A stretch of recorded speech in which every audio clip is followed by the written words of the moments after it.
Listen to this young American that lays out the truth, not gaslighting you with jihadi, BBC, Al Jazeera propaganda crap. Educate yourself, people. Here is a list of benefits that Israeli residents get that Americans do not, all while the US sends Israel $3.8 billion in funding each year. 1.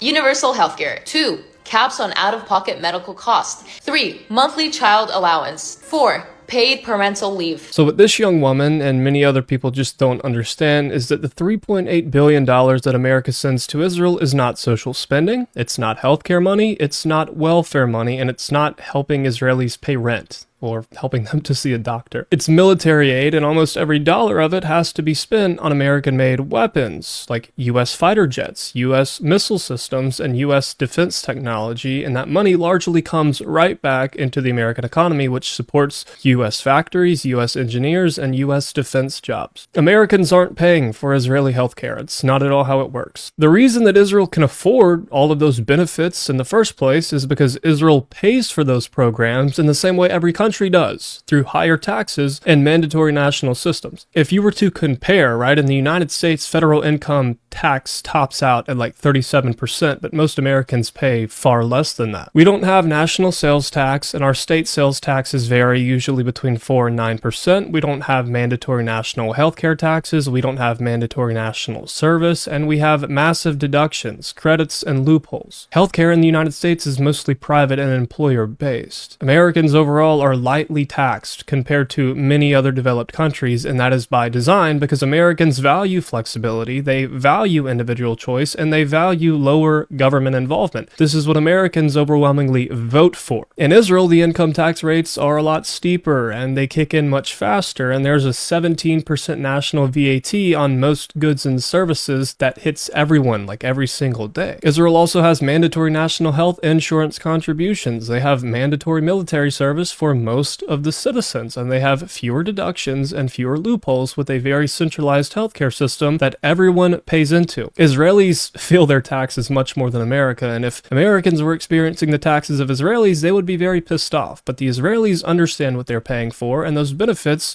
that they receive that you just listed off aren't free, and they're not funded by America. They are prepaid by the Israelis themselves. If Americans wanted universal healthcare tomorrow, Israel wouldn't have to lose a dollar. If Americans wanted paid leave, Israel wouldn't have to give up anything. If Americans wanted child allowances, Congress could pass that law. They don't. America also largely funds South Korea and NATO, which frees up a lot of space in European countries' budgets, but nobody says, oh, we need to cut aid to Germany so that Americans can have healthcare. Cut aid to South Korea so Americans can have paid leave. Stop funding NATO so American children can get benefits. 1, it doesn't work that way, and 2, you don't care only when it comes to Israel. Again, we all know why.